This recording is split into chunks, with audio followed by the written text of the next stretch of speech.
à ce café Nil. Ce qu'on va faire, c'est que je vais demander à toutes les personnes qui ont leur caméra ouverte et leur micro ouvert de bien vouloir les couper le temps de l'intervention de Madame Hornbeck et de Madame Guillotin. On reviendra ensuite à la question à la séance des questions-réponses.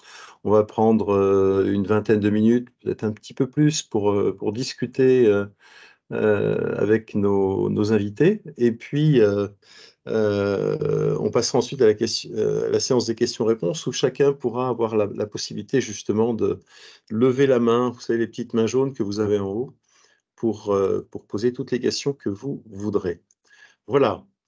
Euh, alors, je ne vois... Voilà, Madame Guillotin est là, c'est parfait. Eh bien, écoutez, je vous laisse la parole à toutes les deux. Et encore une fois, merci beaucoup de cette présence. On a une région Grand Est qui est toujours une région très, très dynamique. Ça fait toujours très plaisir de vous recevoir. Et puis, c'est aussi quelque chose, je voudrais saluer au passage Solène Battier, qui est notre directeur général de l'agence Nil Grand Est, et qui essaie de faire un travail auprès des acteurs, un travail de qualité. Voilà, je vous laisse la parole. Ok, donc merci. Alors, j'ai peut-être des petits problèmes de réseau. Est-ce que vous m'entendez déjà? Oui, parfaitement. Ouais, c'est parfait. Si des fois ça fléchit un petit peu, je retire, et j'éteindrai ma caméra en fait pour peut-être laisser un peu plus de flux. Voilà. Ceci dit, bonjour à toutes et à tous.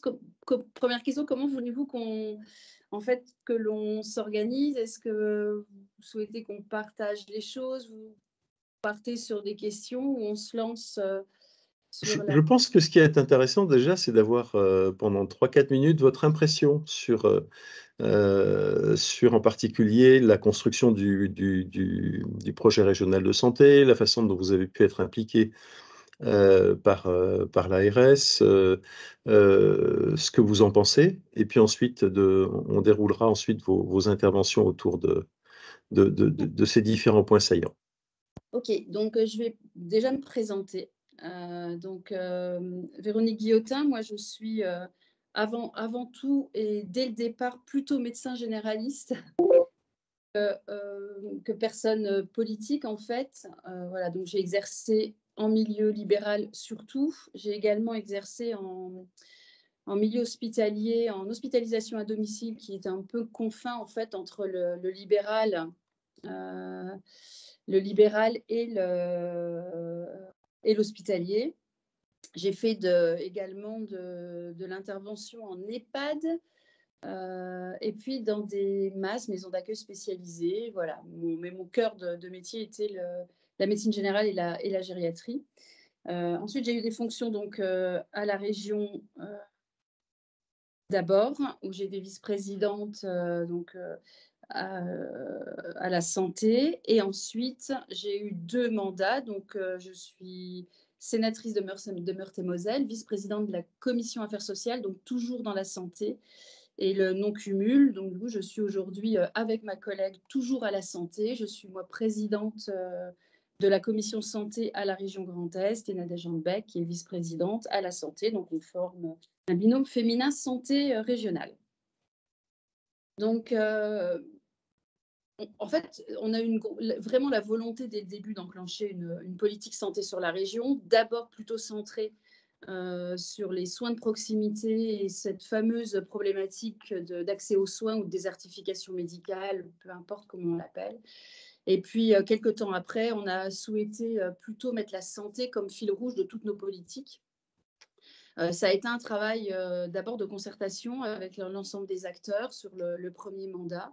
Ensuite, la déclinaison d'une feuille de route fournie, complète, complexe peut-être quelquefois, à travers laquelle, qui reste un peu notre guide. Nous avons encore des choses à faire à l'intérieur de cette feuille de route, mais en tout cas, on la déroule déjà en fonction de nos moyens et surtout en fonction de nos compétences.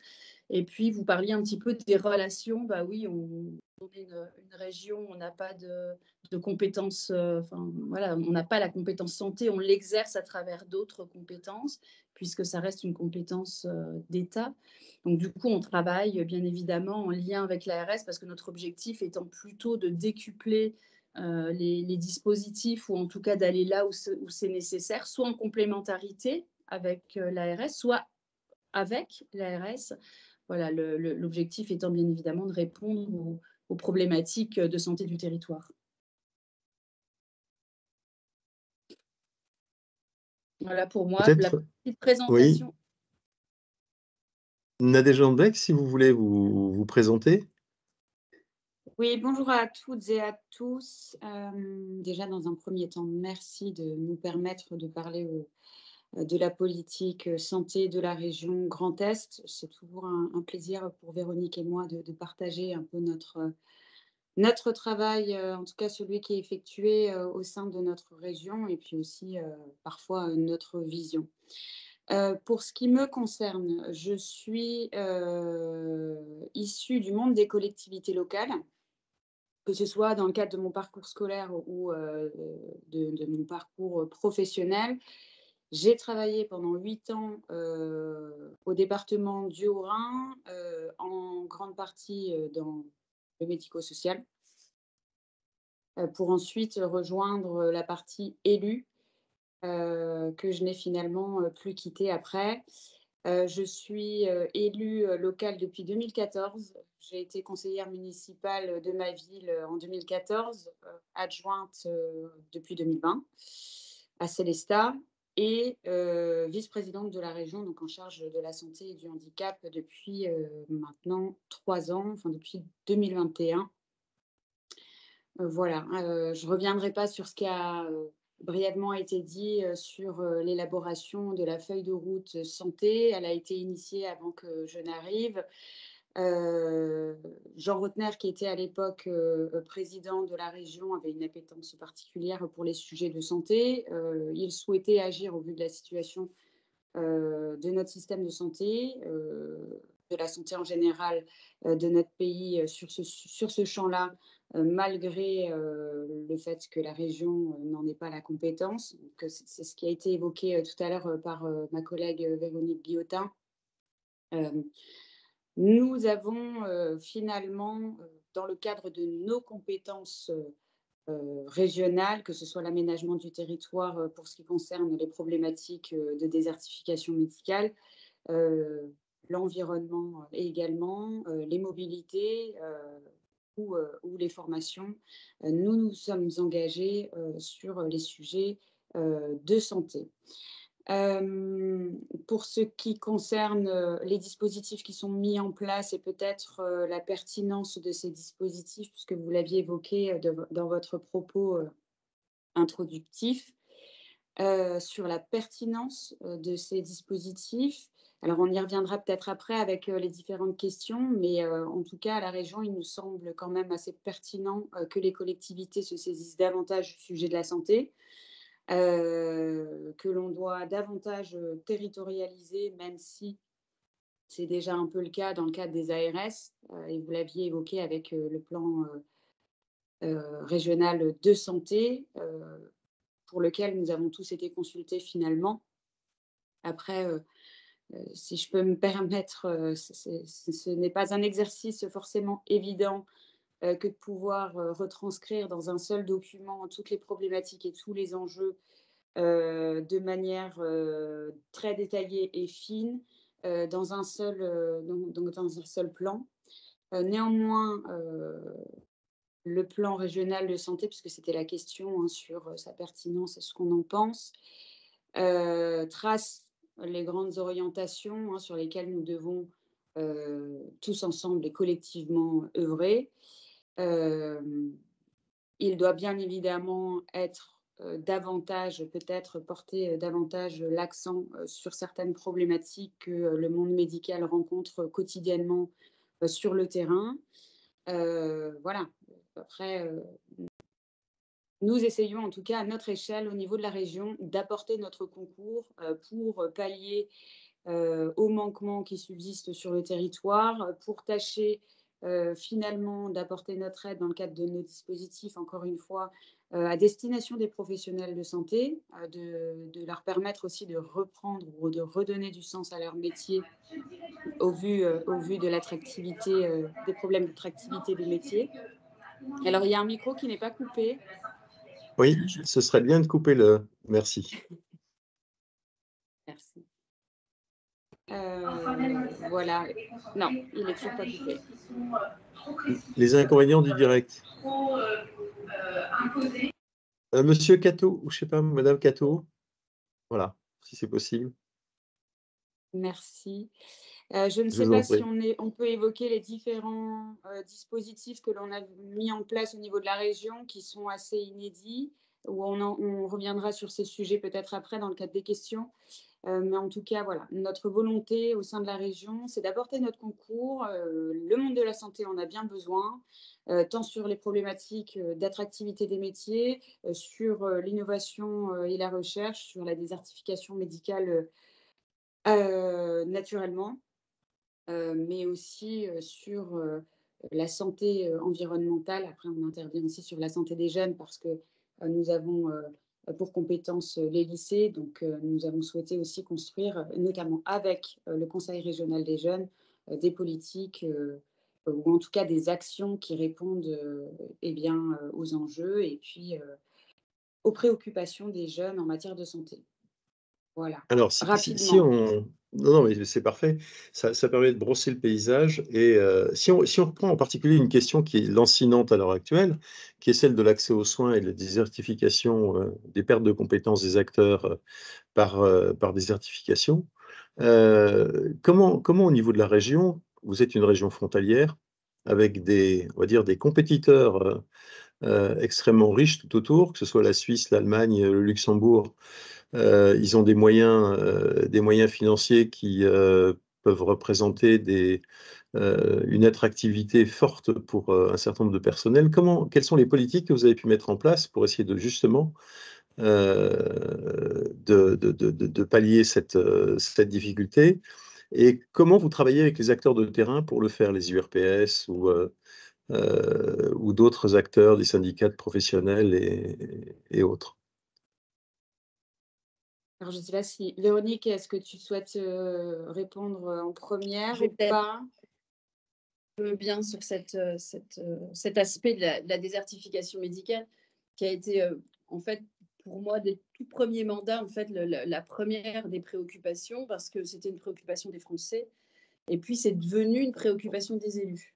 Assez rapidement, d'ailleurs, il y a je sais pas, une petite dizaine d'années, moi, au tout début du mandat régional, mais même avant, les élus n'étaient pas acculturés aux problèmes de santé. C'était vraiment quand on n'avait pas de problème, les médecins s'installaient à peu près partout, les infirmières également, l'hôpital allait plutôt bien. Donc, il n'y avait pas de raison, en fait, que les élus s'inquiètent, puisque leurs concitoyens allaient bien et ne s'en inquiétaient pas plus que ça. Donc, on a vu, j'allais dire une dérive, mais on peut parler d'évolution, en tout cas sur certains points négatifs, qui a été d'abord ces 30 années, voire plus, de numerus clausus qui ont été limitées, donc la limitation de l'accès aux études médicales. Mais en même temps, on a eu un vieillissement de la population, donc des maladies chroniques qui ont explosé. En même temps, des évolutions médicales qui font que certaines pathologies aujourd'hui, qui étaient aiguës avant, on pourrait prendre l'exemple des cancers, mais il y en a d'autres, deviennent également des maladies chroniques, donc un besoin de soins majeur, et tout ça avec une baisse des soignants, notamment des médecins.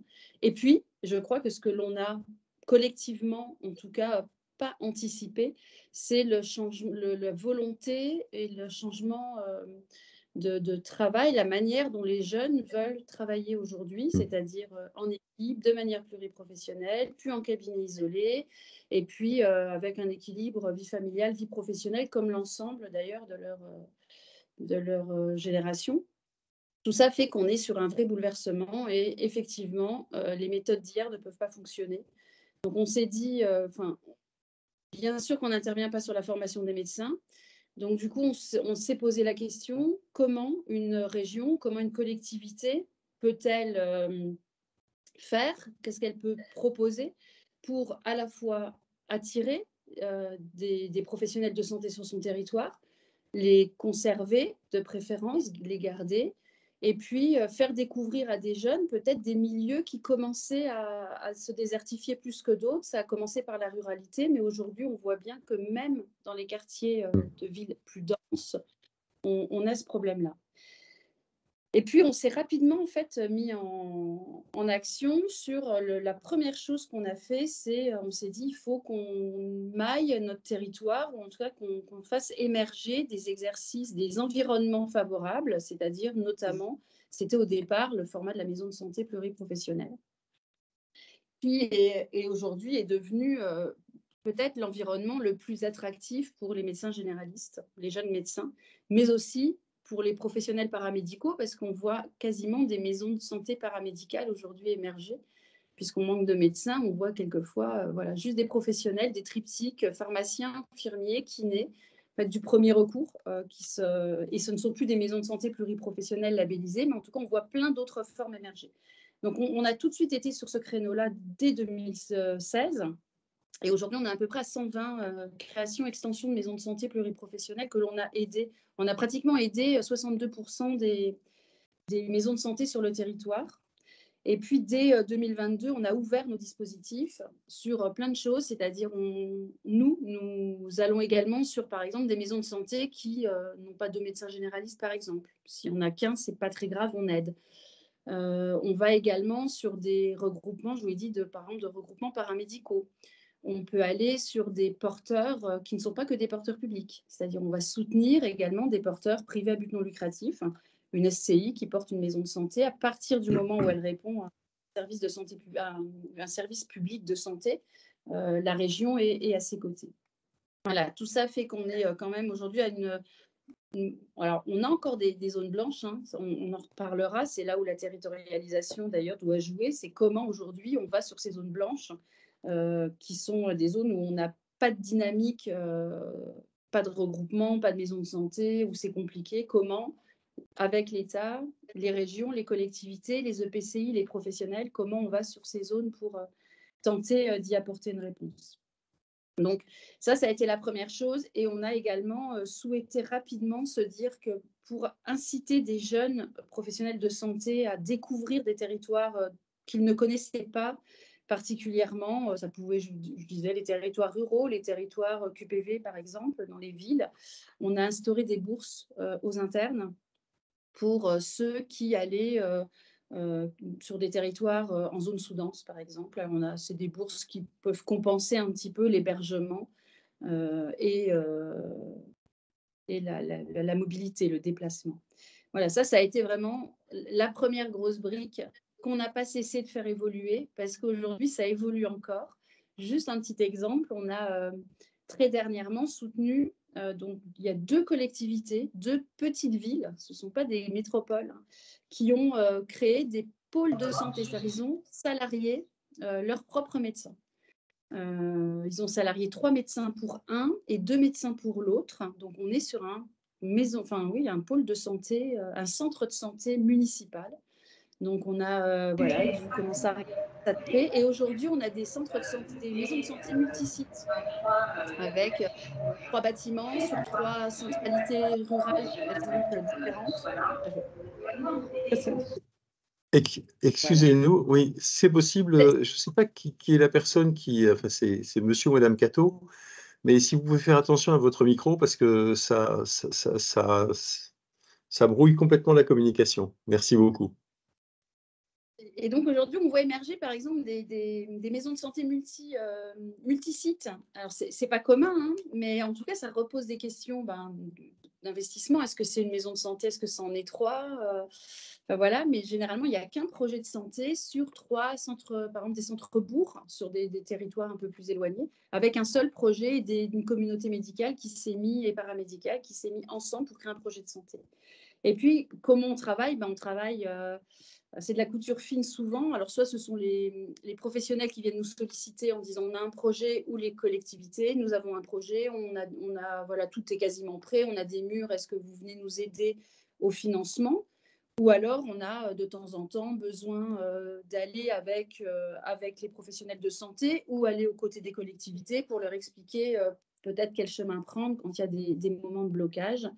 Puis après, la question qui est assez légitime de se poser, c'est pourquoi aujourd'hui des collectivités, parce qu'on nous pose la question en assemblée régionale, pourquoi une collectivité va aller soutenir financièrement des maisons de santé pour des professionnels qui, les trois quarts, sont encore à l'intérieur de cette maison de santé des professionnels libéraux. Alors, bon, moi, je pense que la réponse est assez simple, c'est-à-dire si on n'organise pas les choses, ben, en fait, ils ne s'installeront pas.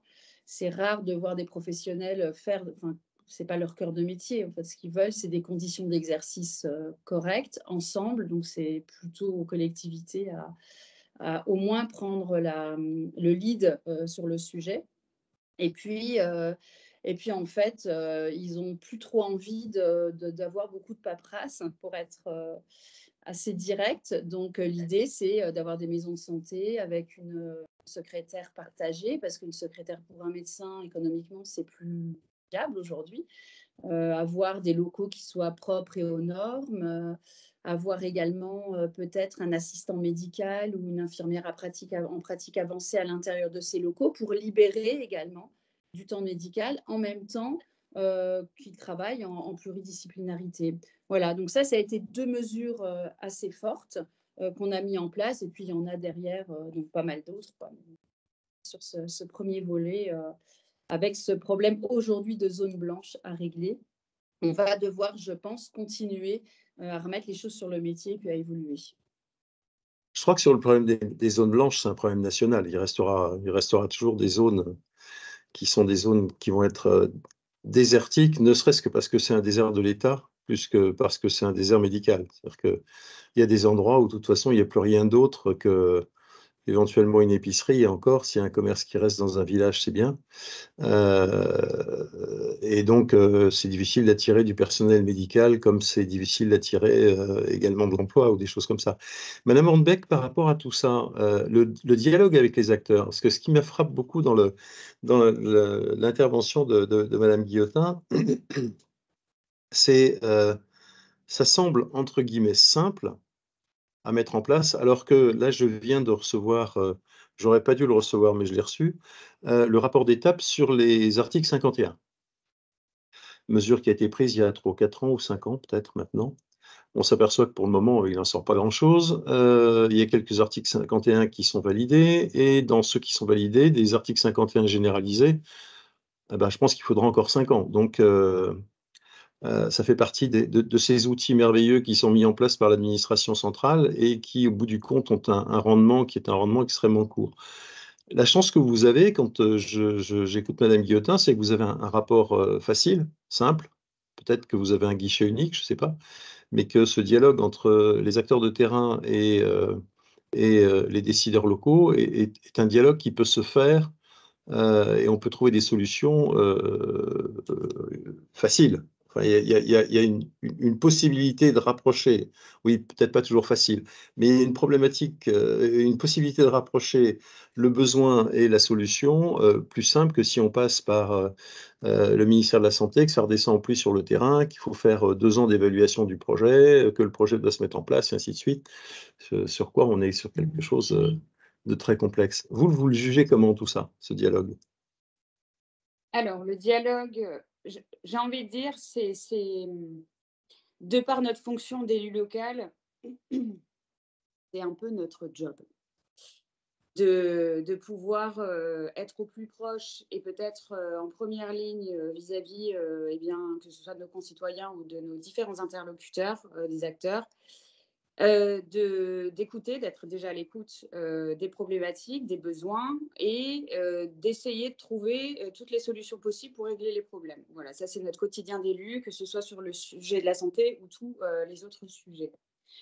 Pour ce qui concerne le sujet de la santé, le dialogue avec les différents acteurs et aussi l'ARS d'ailleurs au niveau de la région se passe très bien au niveau des professionnels de santé.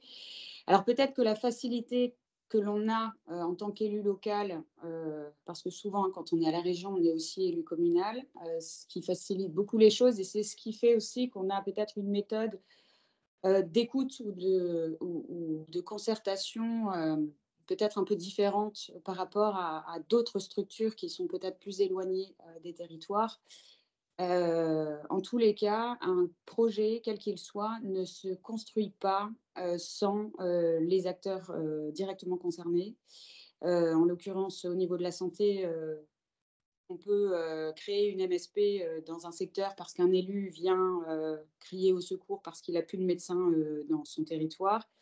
Si la communauté médicale de ce secteur n'adhère pas au projet, en fait, le projet, soit il est mort-né, soit il ne Ouais. naît jamais.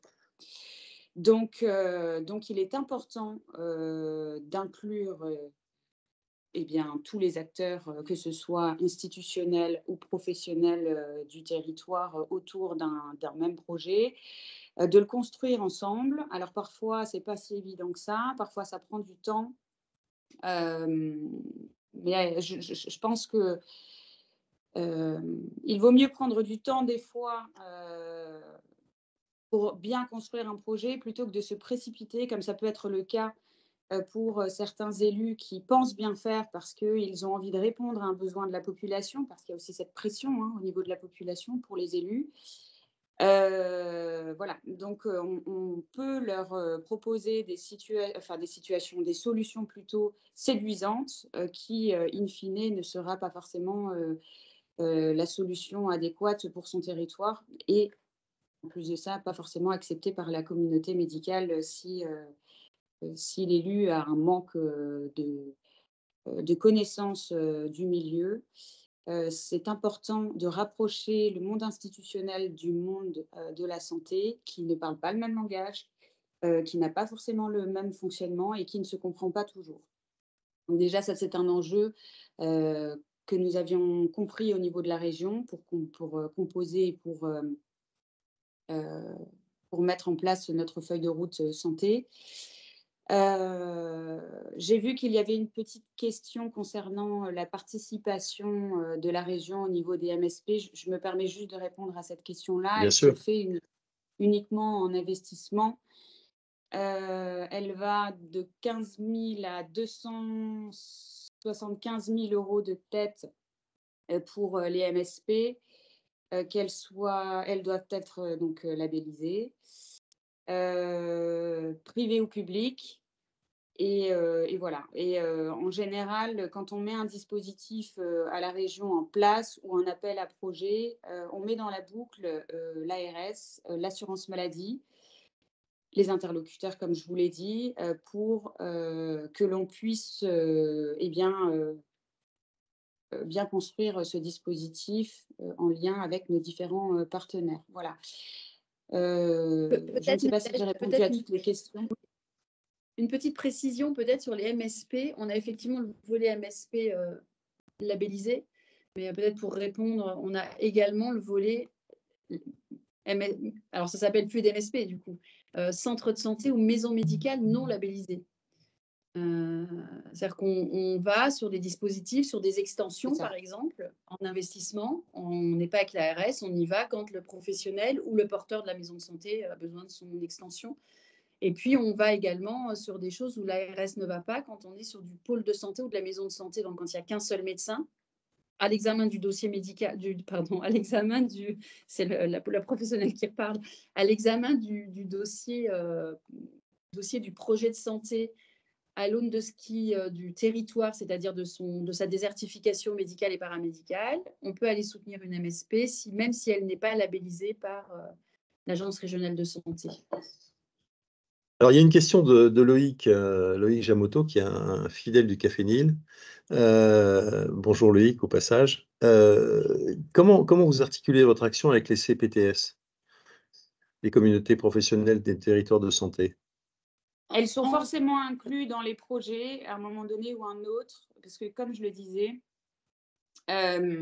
si la communauté médicale sur le territoire n'adhère pas ou n'est pas intégrée dans la construction du projet ou du contrat local de santé d'ailleurs, enfin voilà, tout ce qui concerne les projets de santé sur le territoire,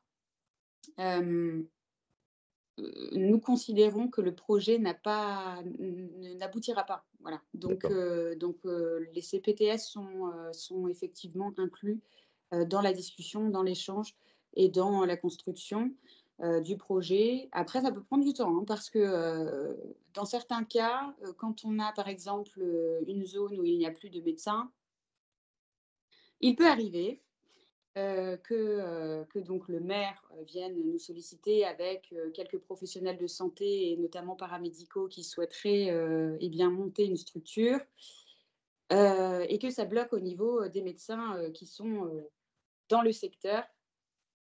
Voilà, après, pour différentes raisons. Et c'est pour ça que parfois on met du temps à convaincre, à construire ensemble, parce qu'il y a des réticences sur le terrain. Donc voilà, donc oui, on intègre les acteurs, c'est primordial pour bien construire les projets. Et dans la région Grand Est, vous constatez une progression de médecins.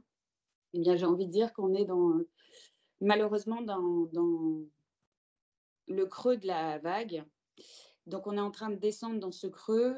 J'ai envie de répondre non, puisque nous sommes dans la tendance où les médecins partent de plus en plus à la retraite, qu'il n'y a pas encore assez de jeunes médecins pour les remplacer.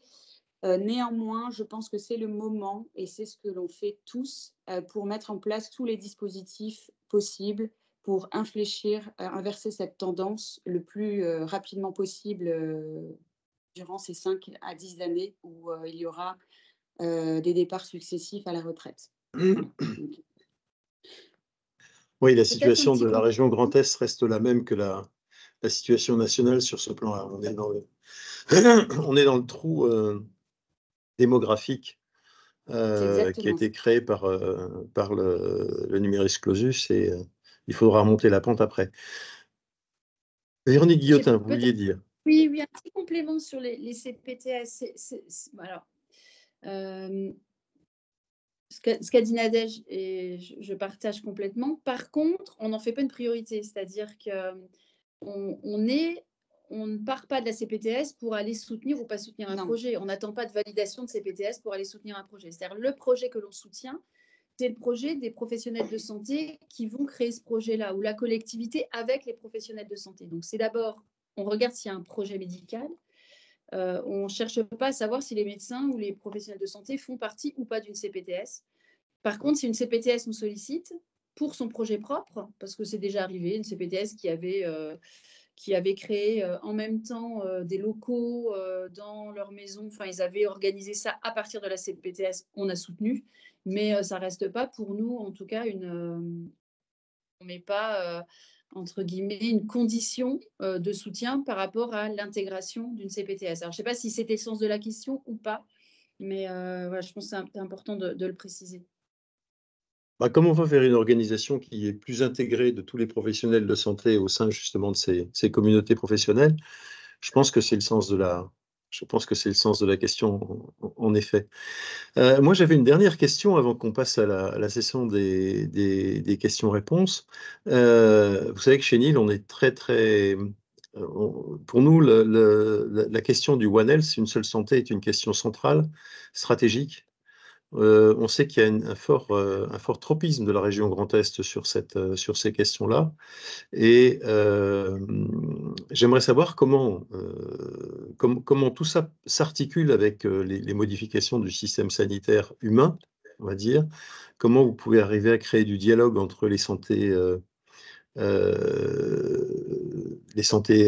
humaines, les santés vétérinaires, les santés agriculturelles et les santés environnementales, pour faire en sorte justement qu'on puisse développer ce concept de One Health sur le terrain et trouver des solutions à des problématiques qui émergent à l'heure actuelle et sur lesquelles on n'a pas beaucoup de solutions si on prend les choses par piliers. On a la chance d'avoir parmi les personnes qui sont inscrites à ce Café Nil, on a le professeur Cécile Pulcini, qui d'ailleurs interviendra sur le thème de l'antibiorésistance, puisqu'elle c'est une sommité nationale sur l'antibiorésistance et qui interviendra le 6 mars prochain dans un Café Nil sur ce thème. Mais moi, j'aimerais savoir comment ça se fait sur le terrain, parce que on a fait d'ailleurs avec un do-tank que l'on a créé chez Nil, qui s'appelle les électrons, on a fait une tribune là-dessus en disant, on a les financements de la loi de financement de la sécurité sociale, on a les plans régionaux de santé, on n'a pas encore la stratégie nationale de santé, on a des PRSE, donc des plans régionaux de santé environnement.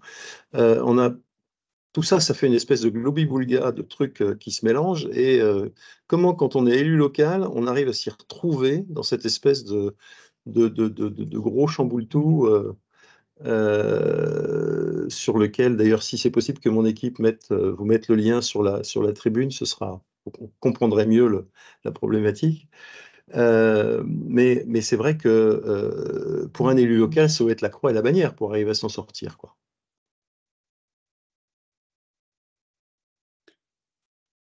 Alors, One Else, qui veut répondre? Allez, enfin, je sais pas, tu voulais dire quelque chose, Véronique? Ok.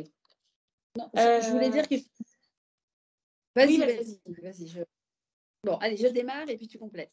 Ouais, non, moi c'est un concept, effectivement, qui est, on sent qu'il est important. Alors, moi, je ne sais pas le nom, enfin, One Health, moi, j'ai toujours un peu de mal avec des concepts, voilà. En tout cas, il y a une chose qui est sûre, que ce soit pour le système de santé, que ce soit pour notre propre santé de manière individuelle, il faut qu'on inverse effectivement la manière dont on s'occupe de la santé dans peut-être dans les pays occidentaux, mais quoique les pays du nord de l'Europe s'y sont mis, il y a déjà tout le volet de la prévention.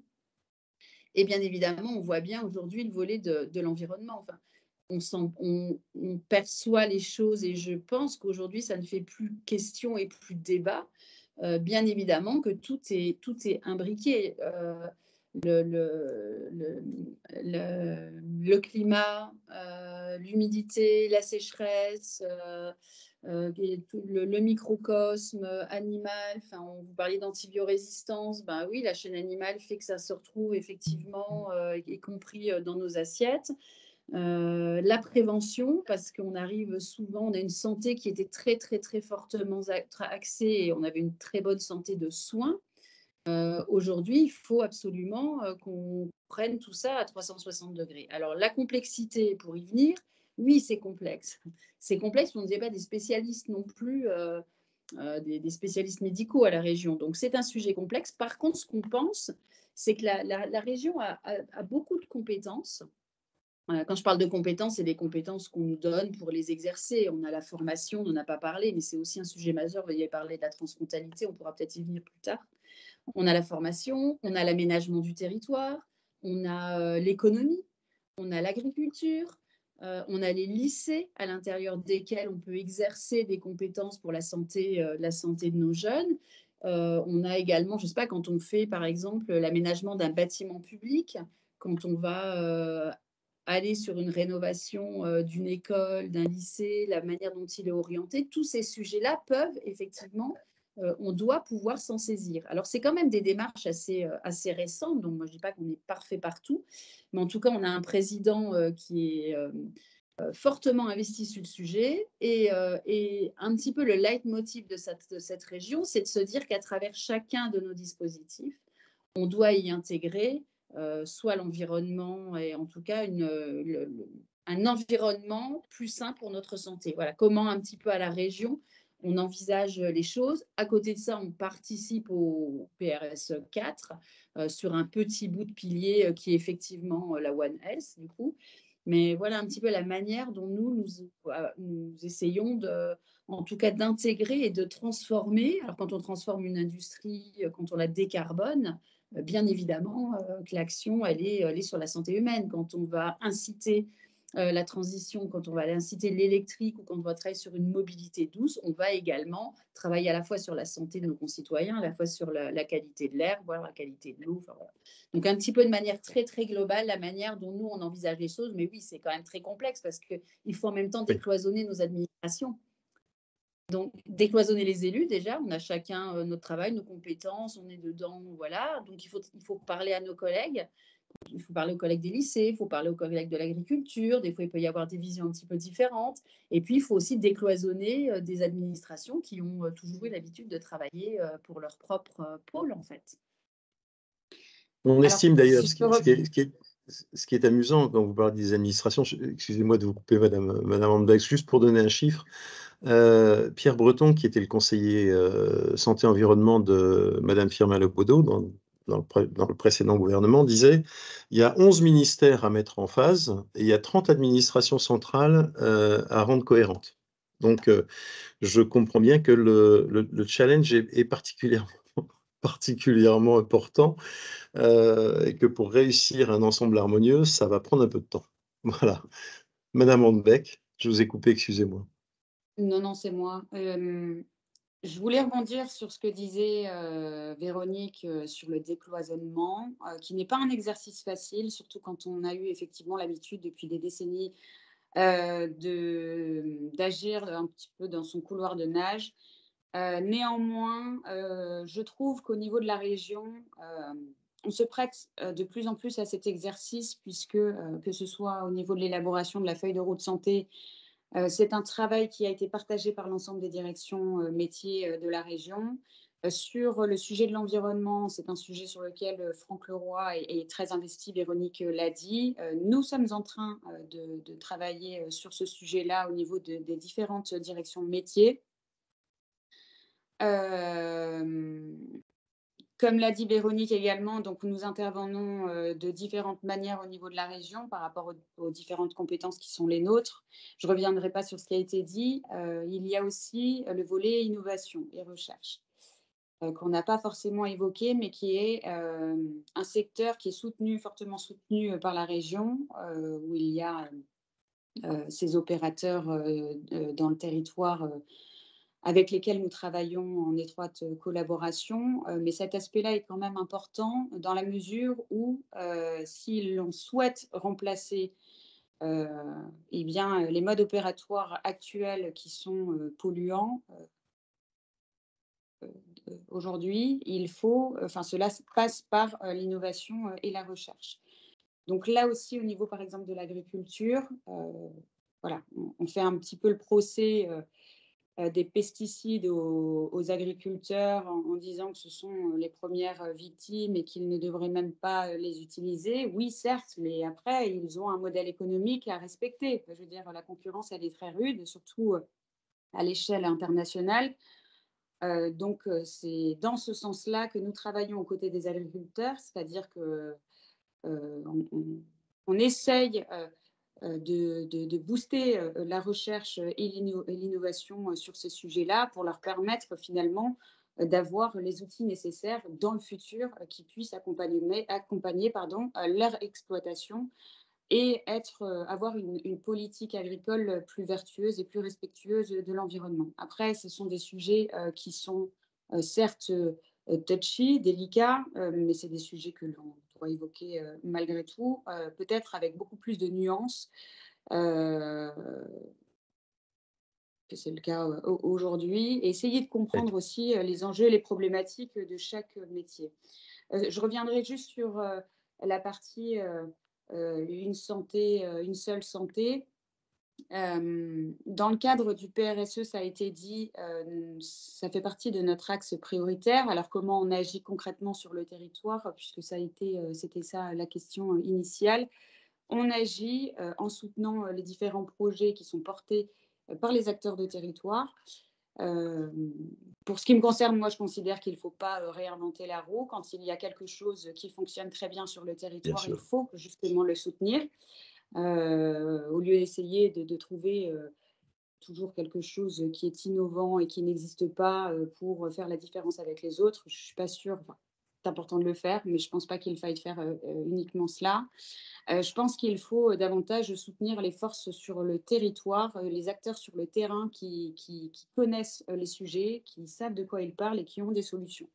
Ça, c'est la mentalité, de notre région et on passe par nos différents dispositifs et notamment, le plan régional de santé environnementale. Nous travaillons et nous réfléchissons sur ces sujets-là, de santé environnementale, au niveau de la région comme on l'a dit, c'est un sujet pour lequel, le président est très investi. Le 15 mars pardon, prochain, il y aura un événement à Reims, sur, 2050, 50°, sur, le réchauffement climatique, sur les impacts du réchauffement, climatique, sur, nos écosystèmes, sur nous-mêmes aussi, puisque nous ne sommes pas forcément capés, pour supporter de fortes chaleurs au niveau de nos sociétés. Donc voilà, ce sont des différents sujets qui vont être évoqués lors de cette journée. C'est important d'organiser des journées comme celle-ci au niveau de la région avec des experts, des spécialistes du sujet, des acteurs du territoire pour qu'on puisse tous ensemble bien, déjà prendre conscience des choses, peut-être changer la mentalité de certaines personnes qui ont peut-être un peu plus de mal. Et là, moi, je n'en jugerai pas les raisons, hein. Ce n'est pas forcément évident de voir les choses sous un prisme différent et de changer nos habitudes. Je pense que ça, c'est très important. Et de pouvoir aussi échanger sur les bonnes pratiques et sur les solutions que nous avons demain pour bien, nous adapter pardon, à ces changements climatiques qui vont considérablement changer nos modes de vie. Enfin, voilà, il faut déjà en avoir conscience et il faut anticiper cela. Je pense que c'est aussi le rôle des élus d'anticiper ce qui arrivera ou ce qui arriverait, ce qui devrait arriver dans le futur, pas uniquement être sur le feu de l'actualité et de répondre bien, aux problématiques d'actualité voilà, et ponctuelles. Il faut qu'on prépare la société de demain, le monde de demain et que l'on ait avec les différents spécialistes, experts et les acteurs du territoire des réponses à apporter bien, pour ces enjeux-là. Merci Je sais pas beaucoup si pour ces réponses, elles sont tout à fait intéressantes. On organise le 1er juillet prochain les états généraux de la santé en région. On les avait fait l'année dernière à Reims d'ailleurs, avec l'appui et le soutien du conseil régional, et je vous en remercie encore. Et cette année, on le fera à Besançon, justement sur la question du One Health. Donc, on est à la recherche de projets, on est à la recherche de choses concrètes qui sont faites par les acteurs, qui sont faites par les collectivités locales, pour montrer ces projets et partager des expériences positives. On a la culture chez NIL de penser que c'est en partageant des choses positives qu'on arrive à convaincre et à entraîner, plutôt que d'avoir la stratégie française classique qui est de dire que de toute façon ça ne marchera pas et qu'on va aller dans le mur.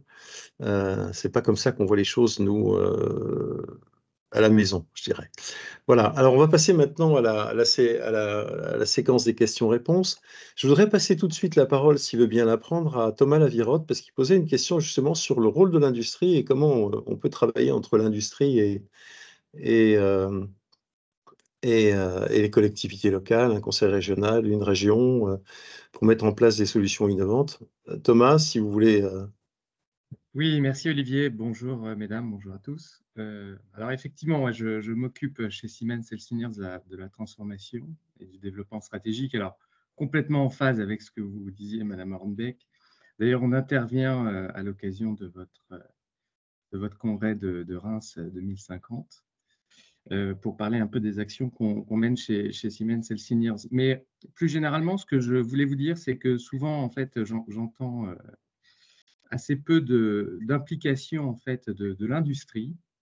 On a aujourd'hui des solutions et qu'on avait rapidement évoquées avec Madame Guillotin à l'occasion d'une réunion à la région Grand Est, qui permettent vraiment de répondre à des grandes problématiques de santé publique, d'accès aux soins. On a des solutions digitales qui aujourd'hui permettent de prendre à distance contrôle sur des équipements de radiologie, par exemple, dans les hôpitaux de proximité, etc. Donc, la difficulté en fait que l'on a, c'est en fait de mettre autour de la table les différents intervenants, type ARS, région et hôpitaux ou communautés médicales. Ce décloisonnement, en fait, nous, on y est rapidement confronté, enfin ce cloisonnement plutôt, donc on milite pour ce décloisonnement, mais on n'a pas encore trouvé, si vous voulez, les ressorts avec.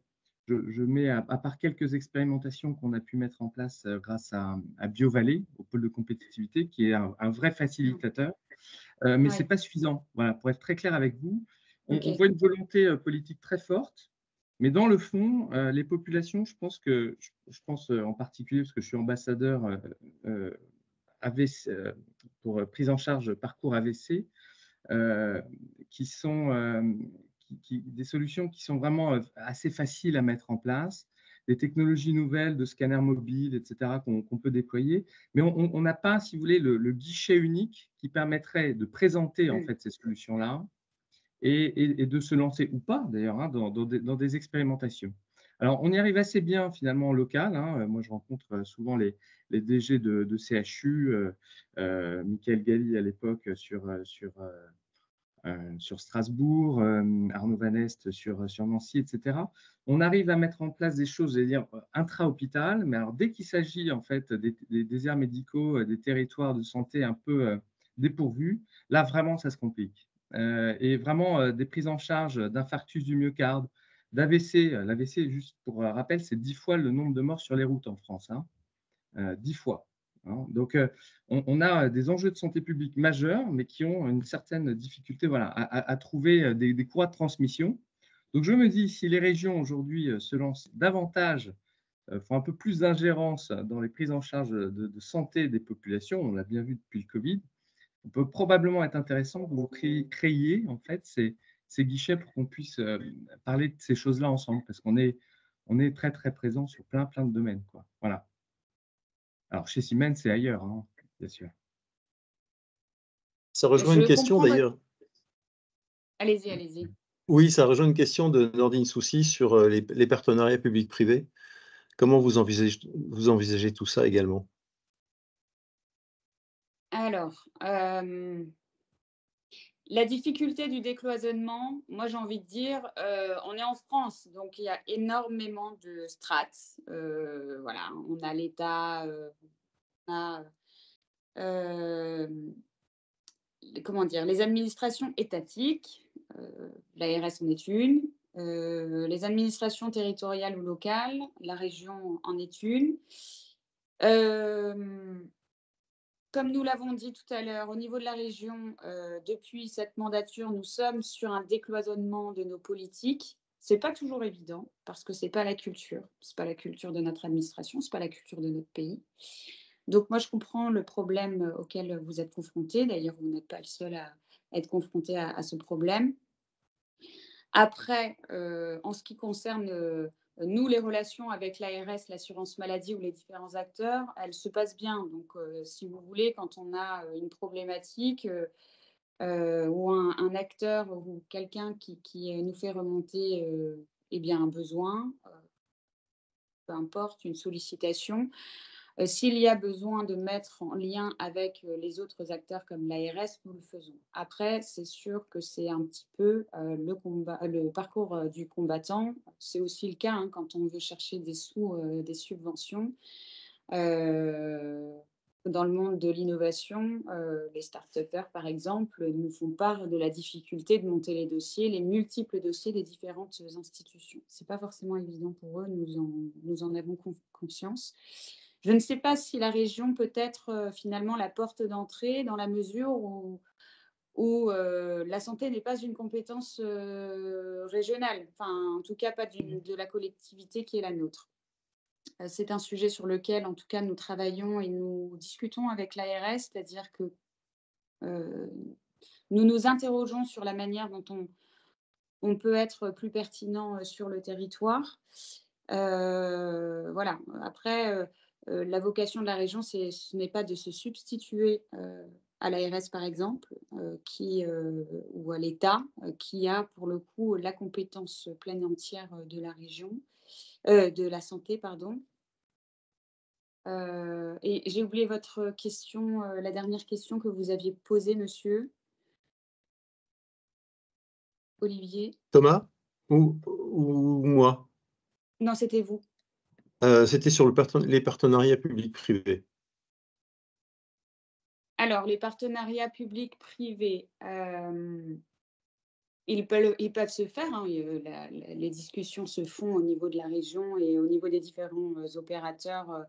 Vous avez cité justement BioValley, qui est un opérateur important de la région qui permet justement cette relation entre aussi les politiques régionales et le monde de l'entreprise.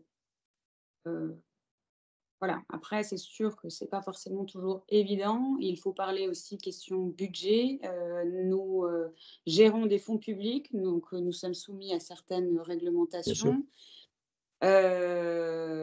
Tout ceci doit être bien étudié, bien encadré et je pense aussi que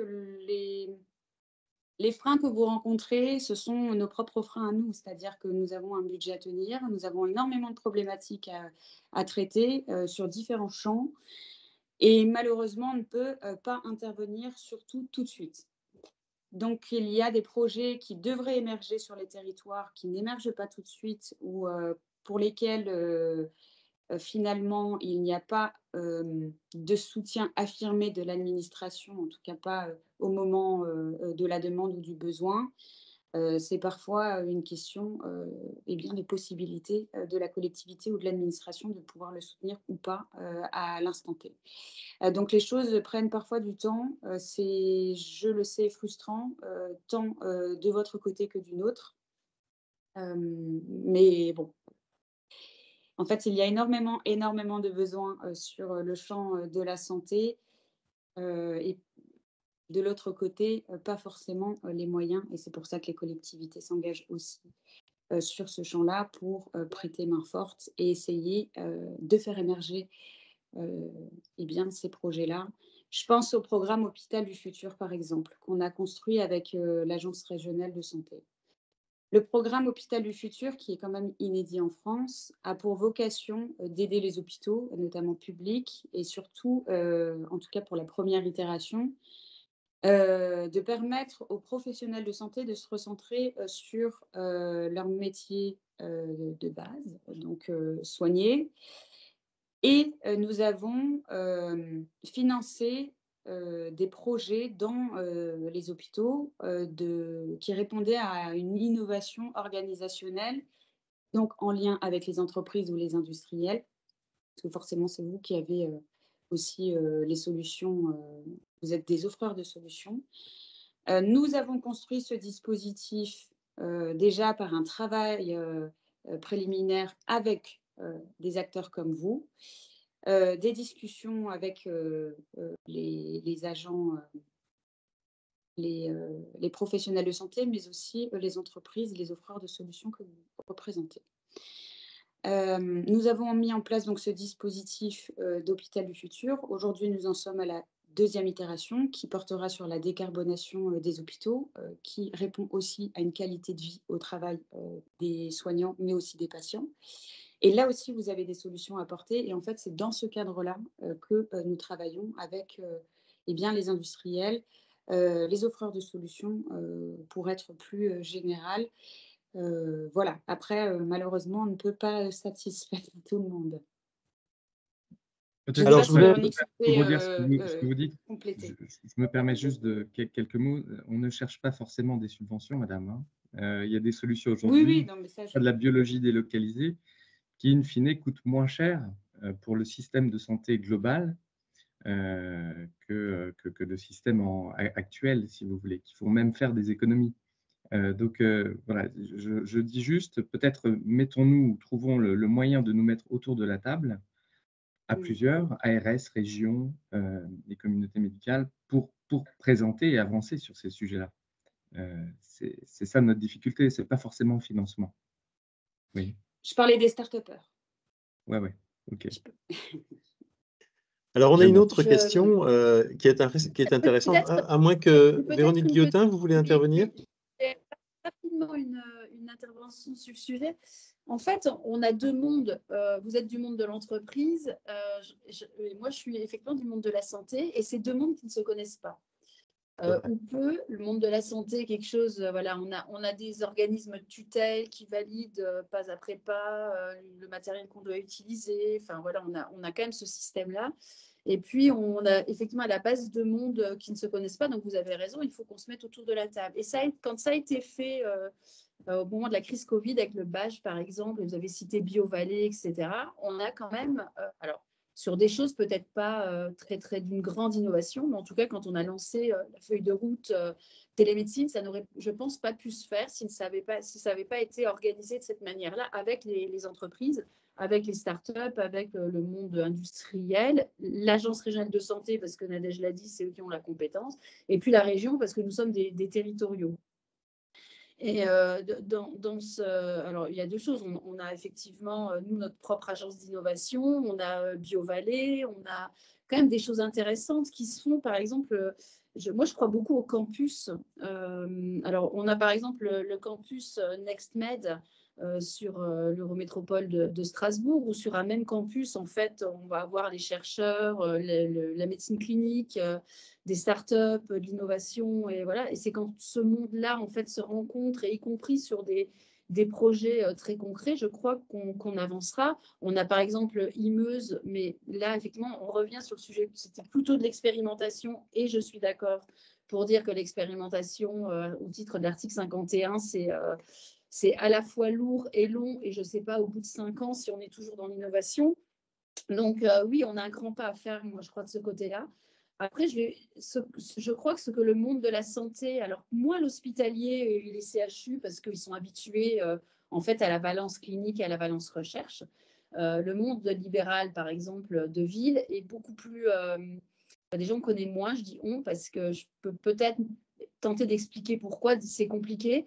Déjà, on connaît moins, et il y a toujours un peu cette crainte de se dire... en fait, on va nous amener de l'innovation, mais où on va la mettre? Et puis, est-ce que ça ne va pas interchoquer un petit peu les modes de pratique habituels? Enfin, il y a aussi une forme de peut-être résistance au changement. Et je crois deux mondes qui ne se connaissent pas. Donc oui, on aurait, je crois, peut-être un système d'organisation comme le BAGE, le Business Act Grand Est qui avait été mis en place, qui peut, je pense, pourrait nous faire en avant. Et vous avez raison, je crois que il y a à la fois peut-être des meilleures adaptations aux soins. On pourrait lever des accès aux soins de manière plus facile, voire, vous l'avez dit, peut-être aussi, question budgétaire, on pourrait peut-être aussi faire quelques économies d'échelle. Je rebondis sur ce qui a été dit par rapport au BAGE. Alors, je ne sais pas, dans la mesure où vous êtes en contact avec BioVallée, si vous faites partie des communautés du BAGE. Parce qu'en fait, l'objectif de ce BAGE, alors pardon pour le terme, parce que c'est Business Act, en fait. C'est un concept qui a été inventé, là aussi, par Jean Rotner, qui a justement vocation à mettre autour de la table les différents acteurs. Alors, c'est quelque chose qui se met en place depuis... 2021. C'est dans ce cadre-là d'ailleurs qu'on a sorti le programme Hôpital du futur, c'est ce que je disais tout à l'heure. Et c'est BioVallée qui est mandaté, qui est notre opérateur, qui est donc mandaté pour construire ces communautés autour de problématiques avec les offreurs de solutions, notamment les différents acteurs institutionnels et les professionnels de santé. Donc, c'est en train de se construire avec BioVallée. Je ne sais pas si vous faites partie, par exemple, d'une des communautés, ou si BioVallée vous a informé bien, de ces communautés-là, en tout cas du Business Act. Mais c'est quelque chose qui se construit avec du temps. Je ne sais pas Monsieur si Thomas... je ne sais pas s'il a entendu ma question. Oui, si, je ne sais pas si... Pardon, excusez-moi, j'avais dû partir sur autre chose. J'ai entendu votre... c'est un peu compliqué. Votre question, oui, on est en lien régulier avec BioVallée. Je n'ai pas entendu parler de BAGE, mais peut-être que les équipes Siemens en ont entendu parler. En tout cas, si c'est un moyen de mettre autour de la table les différents acteurs de la santé sur votre région, on y participera avec grand plaisir. Voilà. Alors, on va passer à une question suivante, et je voudrais passer la parole à Olivier Milcan qui pose une question dans le chat qui est tout à fait intéressante. Olivier, si vous voulez, voilà. Oui, bonjour. Vous m'entendez bien? Oui. Très bien. Vous vous présentez Merci parce que beaucoup, tout le monde ne vous connaît pas. Ouais. Oui, Olivier Milcan, aujourd'hui je suis directeur études et prospectives assurance chez Harmonie Mutuelle, qui est le leader du marché des OCAM, complémentaires santé. Ma question, elle part d'abord d'un constat, c'est qu'aujourd'hui, toutes ces structures MSP et autres centres de santé ou autres qui répondent aux aspirations des nouvelles générations de professionnels de santé de travailler plus en équipe, etc. Moi, le constat que je fais, c'est que finalement, le travail en équipe n'est pas si développé que ça. Ils sont mobilisés par un projet, ils partagent un projet, mais au quotidien, dans leurs tâches quotidiennes, je n'ai pas le sentiment que on ait beaucoup progressé dans un travail plus collectif, si je peux me permettre de dire ça de manière peut-être un peu caricaturale, mais et, et, et, et je pense que le frein principal ce qui bloque hein, ce changement d'échelle, on va dire, sur le travail en équipe, c'est le modèle de financement. Aujourd'hui, on crée des MSP, enfin, il y a des milliers de MSP qui ont été créés, mais les professionnels sont toujours financés à l'acte. Et donc, c'est l'analyse que je fais, et donc je voulais vous soumettre et avoir la vôtre sur ce point-là. Je pense que c'est un frein majeur au développement de plus de travail en équipe. Et quand je dis travail en équipe, c'est notamment, bien évidemment, au cœur, c'est la délégation de tâches. Hein, car je reste convaincu qu'un des enjeux de notre système aujourd'hui, dans le contexte que vous avez parfaitement décrit, est quand même celui de la productivité, entre guillemets, productivité, même pas entre guillemets, de chacun des acteurs. Et elle sera bien améliorée si justement on arrive à mobiliser chacun en fonction au plus juste de ses compétences, et donc nécessite cette délégation de tâches qui est expérimentée. Olivier parlait des articles 51 tout à l'heure, mais donc voilà. Comment vous voyez-vous les choses sur ce sujet-là? Je vous remercie. Merci pour cette question. Je crois que déjà, effectivement, le fait de travailler ensemble sur place a quand même changé la manière de travailler. Je ne dirais pas, moi, que ça n'a pas évolué, que les professionnels travaillent toujours chacun de leur côté. Je pense que les choses ont évolué. Et le fait déjà et ils le disent, quand on va visiter les maisons de santé, les gens disent, en fait, on découvre une nouvelle manière de travailler ensemble. La proximité fait que, quand même, quelques axes d'un projet partagé fait aussi qu'ils travaillent ensemble, puisqu'il a quand même la priorité qu'ils partagent un programme. Après, vous venez sur un autre sujet qui est effectivement l'acte, et de se dire que l'acte n'est pas favorisant en fait au travail ensemble ou à la coopération entre acteurs. Alors oui, il y a toujours un volet libéral. Hein, après, voilà, c'est notre modèle. Pour autant, on a c'est pas moi. Il y a des financements collectifs par le biais de l'Agence régionale de santé pour des prises en charge globales de patients, pour du parcours. Donc ça existe. Alors, c'est encore pas majoritaire, probablement, mais on va quand même sur ce mode. Il y a, voilà, dans les maisons de santé, il y a des projets partagés qui sont financés de manière globale, etc. Alors, qui restent effectivement minoritaires. Et puis, je crois, comme tout changement, le changement de génération fait aussi que les choses changent. Un médecin de 55, 60 ans qui a eu la culture du travail à l'acte seul dans son cabinet, c'est quand même, je crois, pas évident de lui demander de changer. Voilà, c'est compliqué. Et on le voit bien avec les nouveaux métiers, les montées en compétences des métiers. C'est quand même quelque chose d'assez nouveau qui arrive là depuis 2020 environ, avec les infirmières de pratique avancée. Je pense que tout le monde a suivi la difficulté aujourd'hui des IPA. Je vais dire IPA, c'est plus court. Des IPA, alors autant elles sont bien intégrées dans le milieu médical, dans les services de spécialité, en néphrologie, en cardio, ça se passe bien. Autant encore en libéral, c'est encore compliqué. Alors moi, j'ai bon espoir. Hein. Je crois que c'est le changement de génération, le temps qui fera les choses, le fait encore une fois de se connaître. C'est comme le système de l'industrie tout à l'heure. Qu'est-ce qui se passe en fait? Les professionnels se demandent si on leur vole pas un bout de leur métier. Donc, il faut que chacun trouve sa place dans ce système, coopère et comprenne qu'en fait, ils n'y perdront rien. Que le médecin, quand il aura délégué, compris que quelqu'un va prendre un bout d'une activité qui n'est pas particulièrement peut-être importante pour lui, va retrouver du sens dans une prise en charge. de son métier et retrouver du temps médical, peut-être utile pour autre chose, pour reprendre un patient par exemple. C'est la même chose pour les assistants médicaux. Enfin voilà, donc moi je pense qu'on est quand même sur une transformation. Les sages-femmes aussi, qui ont aujourd'hui une montée en compétences avec où elles recherchent effectivement et légitimement d'avoir plus d'autonomie et plus de liberté dans le travail. Après, il faut qu'on reste... qu'on rassure tous les acteurs aussi. Il faut que le pivot reste le pivot. Moi, je crois quand même encore aujourd'hui au pivot du médecin traitant et du médecin généraliste qui coordonne un petit peu ses soins. Mais effectivement, je pense qu'on a tout intérêt à évoluer. Après, moi, je reste optimiste quand même. On voit les jeunes qui ont déjà dans les études, quand ils vont partager les formations ensemble, généralement, ils vont retravailler ensemble et les choses vont se faire, à mon avis, plus naturellement. Mais je crois qu'on y va quand même. Alors, Véronique, vous me donnez la main là pour interroger et demander éventuellement de reposer sa question à Adrien As-Jordache, qui est jeune interne, visiblement, et qui pose une question justement sur tous ces questionnements de positionnement des jeunes professionnels au sein des structures. Adrien, vous avez la parole. Oui, merci. Bonjour. Effectivement, en plus, bonjour. Bonjour Madame la sénatrice.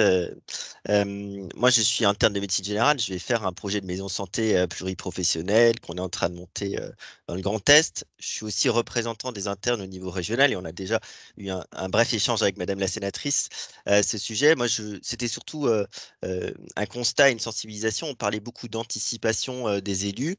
Aujourd'hui, effectivement, la région a une problématique de désertification médicale, mais on va avoir beaucoup de jeunes internes qui vont faire une 4e année de médecine générale, qui est prévue par les textes. Et justement, c'est une occasion en or, puisque effectivement, cette 4e année doit se faire dans un environnement avec de multiples professionnels, avec un exercice coordonné. Mais aujourd'hui, malheureusement, on n'a pas assez d'endroits, de lieux de stage, on n'a pas assez de maisons de santé qui peuvent accueillir des internes et on va se retrouver face à un mur puisque, aujourd'hui, on n'a pas assez de lieux pour les accueillir. Juste peut-être une dernière précision sur les chiffres. Moi, je me suis amusé il y a quelques semaines à calculer le nombre de médecins qui manquaient, par exemple, en Alsace, puisque je travaille beaucoup dans ma région d'origine. Globalement, il nous manque, si on se base sur les chiffres de la CNAM, entre 77 et 150 médecins généralistes pour que tous les patients alsaciens aient un médecin traitant et puissent consulter dans des conditions adéquates. Aujourd'hui, on a 130 internes qui vont faire une 4e année. Donc, presque virtuellement, on pourrait régler tous les déserts médicaux en Alsace, rien que si tous les internes de 4e année avaient une condition d'exercice répartie sur le territoire de manière équitable et bien coordonnée. Et donc, effectivement, c'est une occasion en or. Donc, moi, ma question, c'était effectivement, est-ce qu'il est possible de faire une sensibilisation accrue aux élus? Puisque moi, j'ai rencontré beaucoup d'élus alsaciens, très peu sont sensibilisés sur cette thématique. Beaucoup ont des problèmes de médecins, mais l'accueil des stagiaires, ça ne leur parle pas beaucoup. Voilà, c'était surtout ça pour rebondir sur l'anticipation des élus. Alors, moi, c'est un sujet, je n'arrête pas d'alerter sur le sujet. Effectivement, à chaque fois qu'il y a une maison de santé, j'ai 2 questions, moi. C'est est-ce que vous avez quand même prévu un peu déjà l'environnement numérique, voilà, parce que je pense qu'aujourd'hui, c'est quand même essentiel qu'on ait cet environnement numérique et cette possibilité. Et 2, vous allez avoir un bataillon, je le dis toujours comme ça d'ailleurs, un bataillon de jeunes docteurs juniors qui vont sortir dans 2 ans, là c'est effectivement demain. Il leur faut un bureau, il leur faut des conditions de travail isolées puisqu'ils seront, et par chance, autonomes, sous supervision, mais autonomes. Et je crois même qu'il va falloir qu'on travaille peut-être avec l'ARS, mais je pense que ça peut se libérer d'une supervision, peut-être pas complètement sur site, pour leur laisser un maximum d'autonomie et voilà.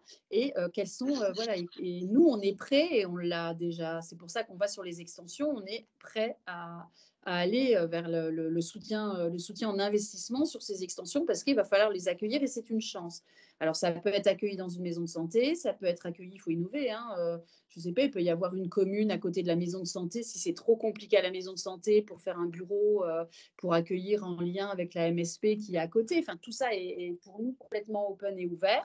Après, la question est, vous avez raison de relancer le sujet parce que je le dis à chaque fois qu'on a une MSP, je le redis quand je suis sur le terrain. Mais par contre, peut-être qu'il serait nécessaire, mais on pourrait peut-être faire un courrier même conjoint avec l'Agence régionale de santé, hein, pour alors alerter ou en tout cas, oui, tirer la sonnette d'alarme. Bon, c'est un peu alarmiste, mais sensibiliser à la fois les élus, mais aussi les maisons de santé actuelles, parce que dans certaines MSP, qui ont quelques années aujourd'hui, je ne suis pas sûre qu'ils aient l'anticipation, qu'ils aient pensé à se dire, ben tiens, on n'a pas de bureau pour accueillir un jeune. Donc oui, peut-être sur l'information, je pense que l'alerte est intéressante parce qu'on a que 2 ans, quoi. Si je peux me permettre, Sûr. il y a l'été dernier, on a adressé un courrier à tous les élus du territoire, les informant de nos différents dispositifs. Bon, alors, on n'en a pas non plus 50. Voilà, on ne voulait pas qu'ils se perdent là-dedans. Donc, les élus devraient être au fait des différents dispositifs ou des différentes possibilités de solutions qui s'offrent à eux sur le territoire pour accueillir des jeunes médecins comme vous. Que ce soit donc le soutien aux MSP ou autres structures d'exercice. Il y a aussi, il y a des projets qui émergent sur le territoire puisque nous en finançons, des projets de création de logements étudiants, de rénovation, pour accueillir les étudiants sur les territoires et souvent à proximité d'un établissement de santé, notamment hospitalier. Ça, là encore, c'est à construire avec les forces en présence, puisque pour vous accueillir, il faut bien évidemment qu'il y ait un encadrement qui soit fait. Donc, c'est là toute la complexité pour monter parfois des projets sur les territoires. Mais on y croit beaucoup. C'est pourquoi nous avons mis la possibilité, dans le cadre de nos dispositifs de la région, de pouvoir soutenir ce type de projet. Et puis, nous sommes, comme l'a dit Madame la sénatrice tout à l'heure, assez optimistes malgré la situation actuelle. Et je pense que c'est en continuant ainsi, en ayant à votre disposition finalement une boîte à outils et un accompagnement, parce qu'au-delà des financements, il y a aussi tout l'accompagnement, l'orientation, l'ingénierie sur des projets. Enfin, voilà. Parfois, on se retrouve un peu seul. C'est ce qui a été d'ailleurs décrié tout à l'heure par Monsieur Lavirotte, de ne pas avoir un guichet unique. Vous avez besoin d'accompagnement parce que vous ne savez pas forcément tout. Même vous n'avez pas forcément en tête toutes les opportunités qui peuvent s'offrir à vous à la sortie de vos études. Donc voilà. Donc nous avons bien engagé un travail autour de ça, que ce soit dans le cadre de nos dispositifs, mais effectivement peut-être aller un peu plus loin.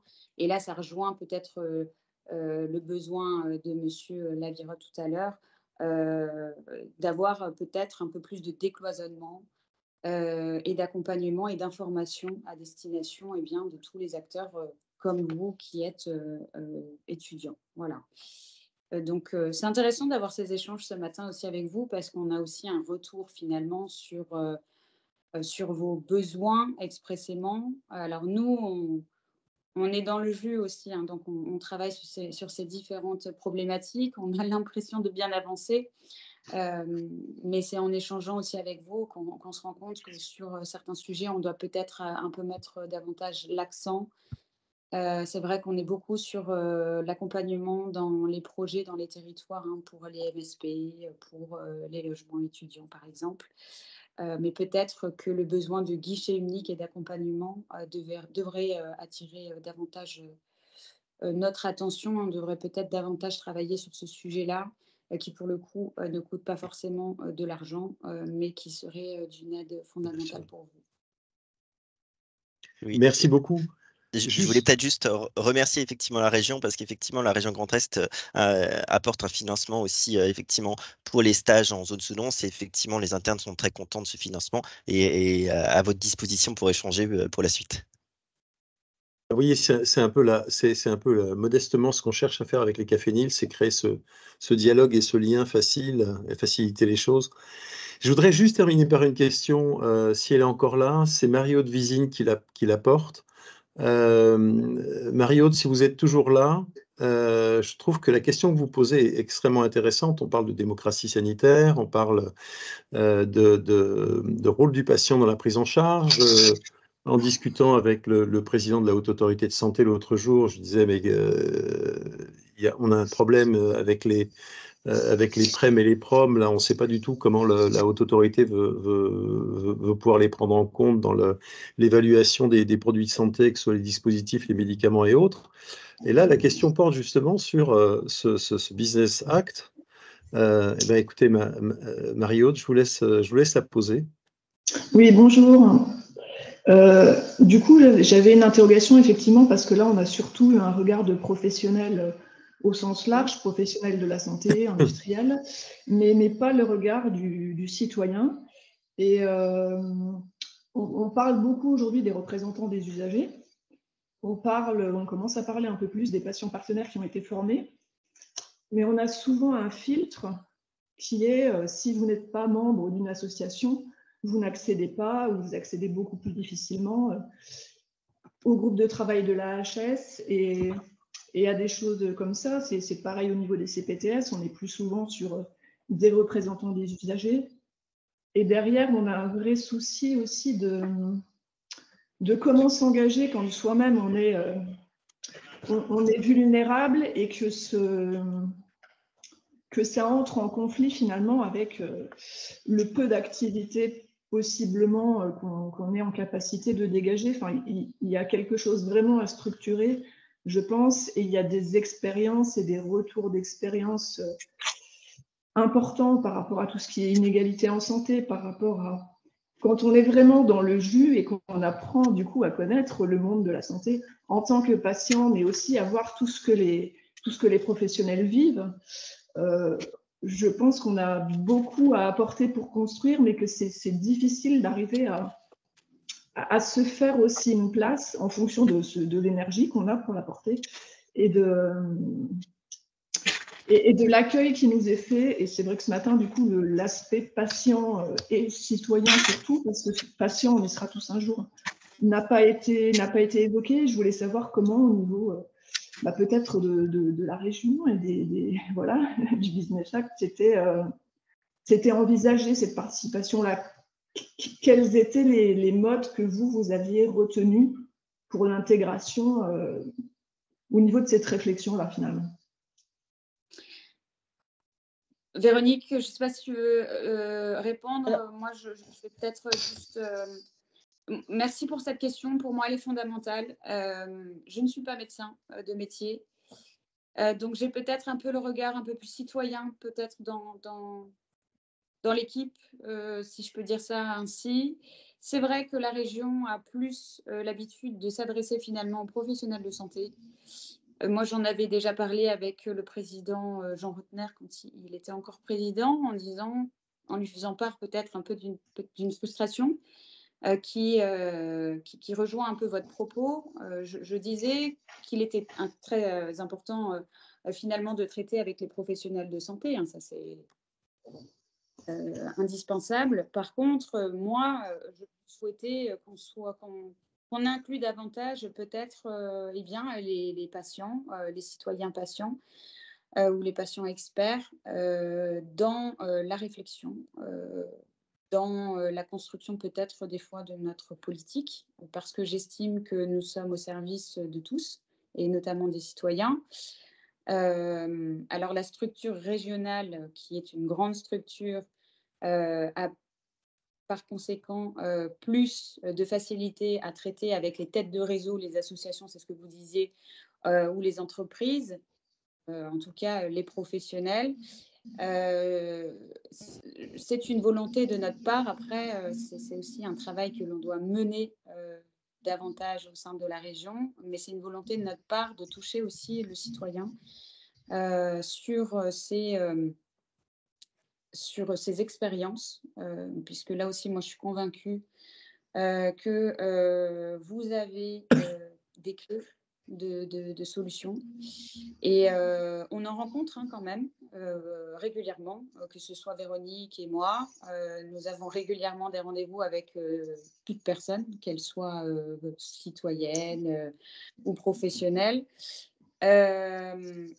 Dans le cadre de mes rencontres, par exemple, j'ai un papa qui a complètement changé. En tout cas, il a trouvé une solution pour adapter son domicile puisque son fils a eu un accident grave et qu'aujourd'hui, il est paraplégique, ce qui a été une terrible nouvelle et un terrible drame dans leur famille.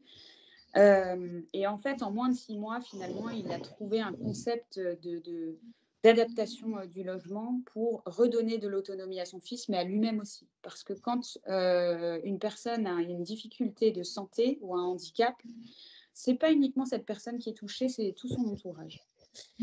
Donc, nous travaillons dans ce cadre-là, dans le cadre de nos différents échanges ou sollicitations au quotidien. Moi, si vous voulez, je garde beaucoup en mémoire les différentes expériences des uns et des autres et des solutions qu'ils proposent, parce que je pense que quand on est concerné par la situation, c'est là où on a plus facilement la réponse.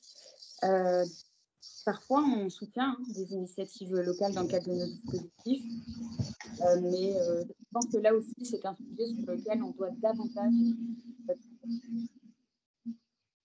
Je ne sais pas si Véronique. Merci beaucoup. Véronique, est-ce que vous avez un dernier mot? Oui, deux petits mots. Moi, j'ai 2 casquettes. Une casquette au Sénat, donc de législateur, et j'ai une casquette à la région.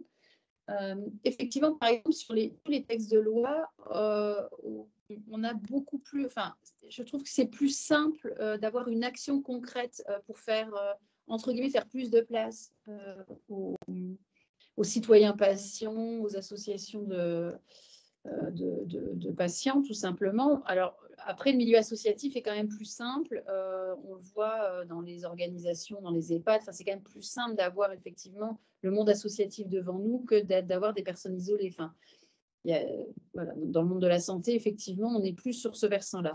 À la région, c'est pas une difficulté, mais à la région, en fait, on est souvent dans la santé en soutien à des projets.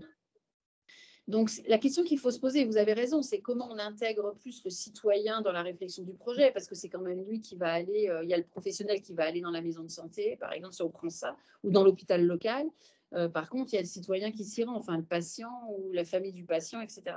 Donc, dans la construction des projets, il est important de faire rentrer le citoyen pour un aspect voilà, qui donne son avis, peut-être des choses pertinente, mais il y aura peut-être des angles sous lesquels le professionnel n'aura pas vu le projet, en tout cas. Et je ne sais pas si c'est fait régulièrement. Je n'en suis pas sûre du tout, d'ailleurs, que dans les constructions, par exemple, pour essayer très, très, très concrète, hein, dans les constructions d'MSP, je ne suis pas sûre qu'il y ait la vision du citoyen sur le projet. Nous, on arrive, entre guillemets, en deuxième rideau sur le subventionnement, l'aide, etc.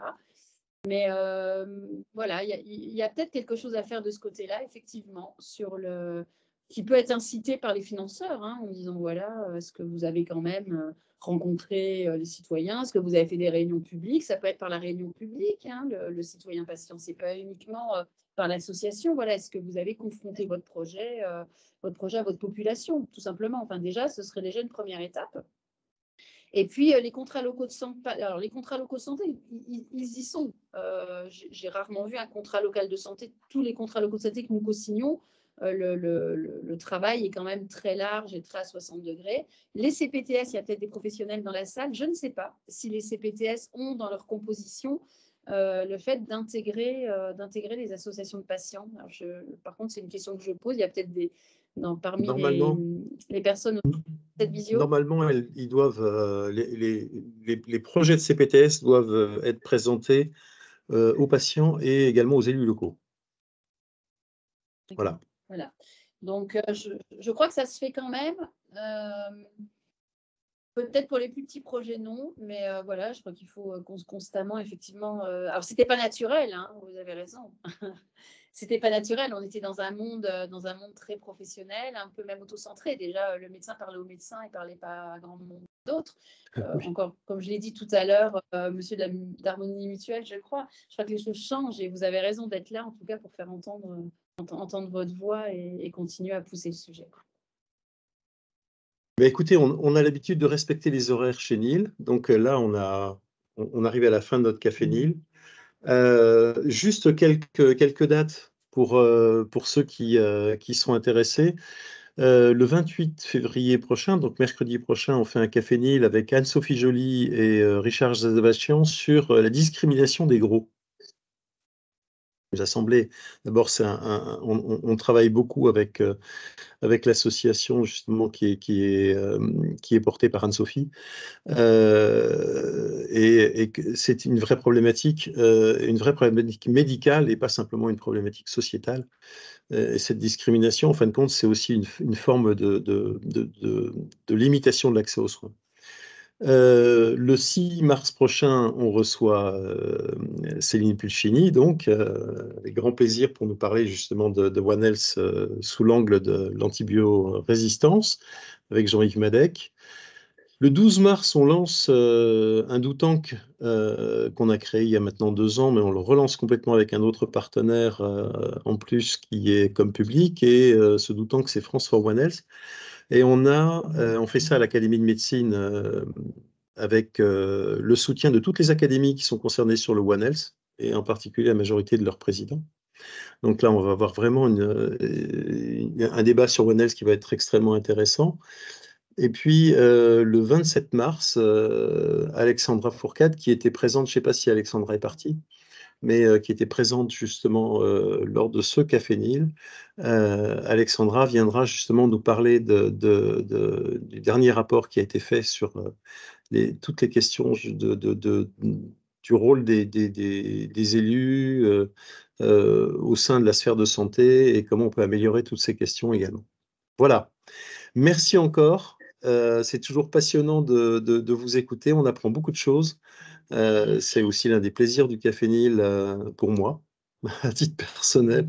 Ça éveille la curiosité en permanence. Et ben, écoutez, à très bientôt, j'espère. Et en tout cas, merci de votre présence à tous, et merci Madame Van-Beck et merci Madame Guillotin de vos interventions. Merci à tous pour votre participation. Et bonne journée. Bonne journée.